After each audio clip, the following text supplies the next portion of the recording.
Hello friends, Nani hit 3 movie result. First half మొత్తం చాలా బూతులు ఉంటాయి, ఫ్యామిలీ ఆడియన్స్ చూడలేనంత బూతులు ఉంటాయి. సెకండ్ హాఫ్ మొత్తం రక్తపాతం. ఫస్ట్ టైం నానిని ఇంత రఫ్ క్యారెక్టర్లో చూడడం ఫస్ట్ టైం. ఆడియన్స్ ఎలా రిసీవ్ చేసుకుంటారో కానీ ఒక సాఫ్ట్ హీరోగా, ఒక ఫ్యామిలీ హీరోగా, ఫ్యామిలీలో మంచి గుడ్ నేమ్ ఉంది. కానీ ఇంత హెవీ యాక్షన్ ఎపిసోడ్ నాని తేలిపోయింది అనిపించింది కొన్ని సందర్భాల్లో. లాస్ట్ 20 నిమిషాలు మాత్రం బెస్ట్ పర్ఫార్మెన్స్ ఇచ్చాడు. అసలు ఏంటి రక్తపాతం లాస్ట్లో మాత్రం. ఇక స్టోరీ పాయింట్ తీసుకుంటే అంత గ్రిప్పింగ్ అనిపించదు. పార్ట్ 1, పార్ట్ 2 చూసినప్పుడు మనకు స్టోరీ పాయింట్ చూస్తుంటే ఎగ్జైట్మెంట్ చాలా కొత్తగా అనిపిస్తుంటుంది. కానీ మనకు ఫస్ట్ హాఫ్లో లాస్ట్ ఇంటర్వెల్ వరకు ఏం పెద్ద ఎగ్జైట్మెంట్ ఉండదు. ఏదో స్టోరీ అలా నడుస్తుంటుంది. అరే ఏం జరుగుతుంటుందిరా, ఏంది అదే రొటీన్గా కొద్దిగా అక్కడక్కడ బోర్ సీన్స్ వస్తాయి. సెకండ్ హాఫ్లో కిల్లర్స్ ఎవరైతే ఉంటారో వాళ్ళు టార్గెట్ చేసి ఎవరినైతే చంపేస్తుంటాడో అక్కడ ఎందుకనేది సెకండ్ హాఫ్లో ఇంకా మొత్తం స్టోరీ అక్కడనే ఉంటుంది. మనకు కొన్ని సీన్స్ అయితే ఇంత రక్తపాతం ఏంట్రా, అసలు సెన్సార్ బోర్డు ఎలా అలౌడ్ చేసింది అనిపిస్తుంది. ఆ రేంజ్లో మరీ ఘోరంగా ఉంటుంది. అసలు లాస్ట్లో ట్విస్ట్ అయితే కొద్దిగా పర్వాలేదు, బాగానే ఉంటుంది. టోటల్గా మూవీ మొత్తం పాప ఇన్వెస్టిగేషన్ గురించి లాస్ట్లో క్లైమాక్స్లో రివీల్ ఉంటుంది, చాలా బాగుంటుంది. ఆ పాపను కాపాడే సీన్స్, అక్కడ వచ్చే కొన్ని తలకాయలు ఎగిరిపోతుంటాయి. మనం రక్త చరిత్ర అంటాం కదా, ఇది రక్త చరిత్ర 3-4 అనుకోవచ్చు. ఆ రేంజ్లో ఉంటుంది. ఇంకా మెయిన్ మైనస్ ఏంటంటే ఈ మూవీలో క్రిప్పింగ్ స్టోరీ లేకపోవడం. నానికి ఇంత మాస్ సెట్ అయింది, కొంతవరకు సెట్ అయింది అనిపిస్తుంది. ఇంకా విలన్ మాత్రం వెరీ డల్ అండి. ఇంత హెవీ యాక్షన్ మూవీకి హీరో కంటే పవర్ఫుల్ ఉండాలి విలన్ అనేది. అసలు ఇంత కిల్లర్స్ ఇంతమందిని టార్గెట్ చేసి కిల్లింగ్ చేసే ఒక బ్యాచ్, వాళ్ళు ఒక గ్రూప్గా ఫామ్ అయ్యి వాళ్ళ సరదా కోసం ఇలా చేస్తున్నప్పుడు ఎంత పవర్ఫుల్గా చూపెట్టాలి విలన్ను.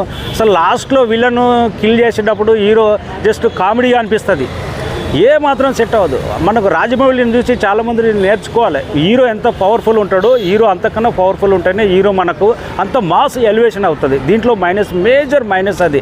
సాంగ్స్ అనేది పెద్ద లేదు, అది కూడా మైనస్. హీరోయిన్ క్యారెక్టర్ కూడా కొంతవరకు ఓకే, పర్వాలేదు. కేజీఎఫ్ తర్వాత మంచి ఇట్టు పడుతుంది అనుకున్నాం. శ్రీనిధికి యావరేజ్ అనిపించింది. పెద్దగా వాళ్ళ రొమాన్స్ సీన్స్ కూడా పెద్దగా ఏమట్టుకోవు, లిప్ లాక్ కూడా ఉంటుంది.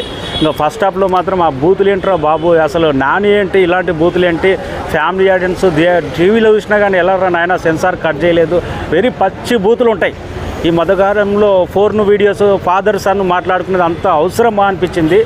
ఫస్ట్ హాఫ్ నాకైతే చాలా పర్వాలేదు అనిపించింది. సెకండ్ హాఫ్లో స్టోరీ ఆల్రెడీ జడ్జిమెంట్ చేస్తాం, కాపాడని పోతాడు, నరుకుతాడు, తీసుకొచ్చేస్తాడు. లాస్ట్లో పాప సెంటిమెంటు అంతవరకే అనిపించింది. కామెడీ పెద్దగా ఏం లేదు. నాని పర్ఫార్మెన్స్గా చూసుకుంటే మాస్ను ట్రై చేసిండు, లాస్ట్లో 20 నిమిషాలు ఆకట్టుకున్నాడు. కొన్ని ఎలివేషన్ సీన్స్లో తేలిపోయింది అనిపించింది. క్యామియో రోల్ అడవి చేసి మాత్రం దుమ్ములేపాడు. ఇంట్రడక్షన్ బాగుంటుంది, ఒక గన్ను తిప్పే షాట్ అది మాత్రం ఎక్సైట్మెంట్ సూపర్గా ఉంటుంది. ఇంకా 4 కూడా ఉంది, కేసు 4 అని కార్టూన్ తీసుకొచ్చాడు. 4 కేసు ఇంతకన్నా రక్తపాతమా, కామెడీ జోడిస్తాడా అనిపించింది.